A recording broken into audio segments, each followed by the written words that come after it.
پیش خدمت ہے مہم جوئی اور خوفناک مناظر سے بھرپور سنسنیخیز ناول وادی الموت، مصنف ایم راحت۔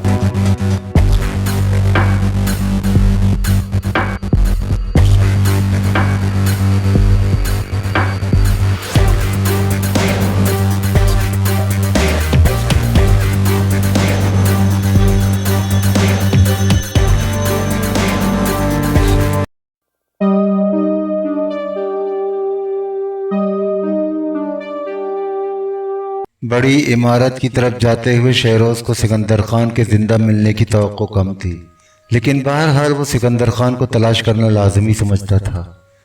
اس میں ایک خطرہ یہ تھا کہ اگر تلاش کی اس مہم کی قیادت منوچہر نے خود کی تو اس کے ذہن پر مزید بوجھ پڑے گا اور اس کی حالت خراب ہو جائے گی، اور عین ممکن ہے کہ کپتان کی یہ حالت دیکھ کر عملہ بغاوت کر بیٹھے۔ کیا تم نے سکندر خان کو ہر جگہ تلاش کیا تھا حشمت؟ شہروز نے پوچھا۔ جی ہاں، لیکن میرے پاس لالٹین نہیں تھی۔ میرا خیال ہے وہ گزر گیا، نبی بخش نے کہا۔ میں نے تم سے رائے نہیں مانگی نبی بخش، شہروز نے نرم لہجے میں کہا۔ اسی لمحے کپتان نے حیرت انگیز طور پر اپنی قوت کا مظاہرہ کیا۔ لڑکو، اس نے دونوں ہاتھ ملائے، ہم سکندر خان کی تلاش کریں گے اور یہ کہ ہم بھی اس بڑے مکان میں منتقل ہو جائیں گے۔ شاہور، چند آدمی لے جا کر چھوٹے مکان سے ہمارا سارا سامان منگوا لو اور یہیں ڈھیر کر دو۔ شہروز کو پہلی بار احساس ہوا کہ کپتان میں ابھی قیادت کرنے کا حوصلہ باقی ہے۔ اس احساس سے اسے خود بڑا حوصلہ ملا۔ چلو، منوچہر نے کہا۔ شہروز، تم ساتھ چلو گے؟ لاؤ رمفو، مجھے لالٹین دو۔ کرش، تم بھی ہمارے ساتھ چلو گے؟ وہ جگہ جلد ہی مل گئی جہاں سکندر خان پر حملہ کیا گیا تھا۔ یہاں کی گھاس کچلی ہوئی تھی اور درختوں کی کئی ٹہنیاں ٹوٹ کر جھول رہی تھی۔ یہاں خون تو نظر نہیں آ رہا، رمفو نے کہا۔ لالٹین کی روشنی میں خون کے دھبے نظر آنا مشکل ہیں، لیکن بہرحال لگتا ایسے ہی ہے کہ یہاں خون نہیں گرا، منوچہر نے سر ہلا کر جواب دیا۔ ٹوٹی ہوئی ٹہنیوں سے یہ اندازہ تو ہو رہا ہے کہ وہ کس طرف ہوں گے۔ چلو، ساتھ ساتھ چلو، منوچہر نے ہدایت کی اور خود لالٹین لے کر چلنے لگا۔ وہ کچھ ہی دور گئے ہوں گے کہ منوچہر کسی ابری ہوئی جڑ سے ٹھوکر کھا کر گر گیا۔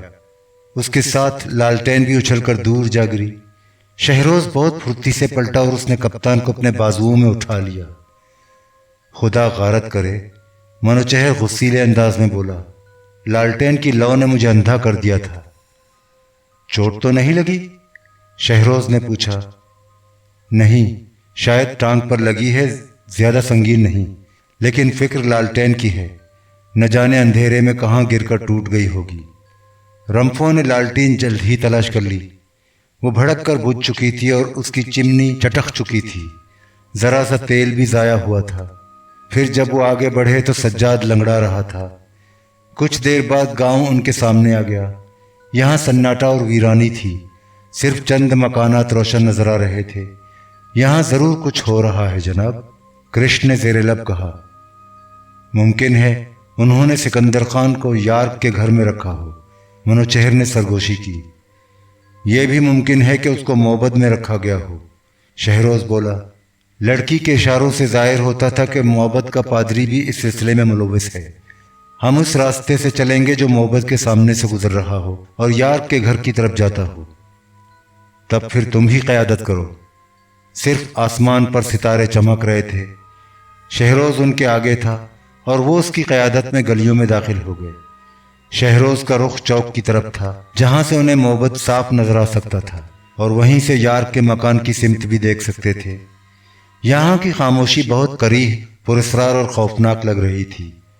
وہ رک رک کر چل رہے تھے، ان کی بندوقیں تیار تھیں اور وہ پوری طرح چوکس تھے۔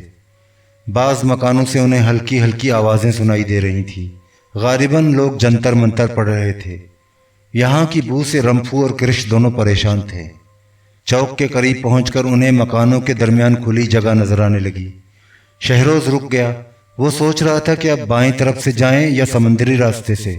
تبھی اچانک ان کے بالکل سامنے والے مکان سے جو 100 گز دور تھا ایک آواز آئی۔ یہ کسی کے گرنے کی آواز تھی، اور اس کے بعد یہ آواز پھر آئی، پھر کسی کی بلند آواز سنائی دی جس کا لہجہ تحکمانہ تھا۔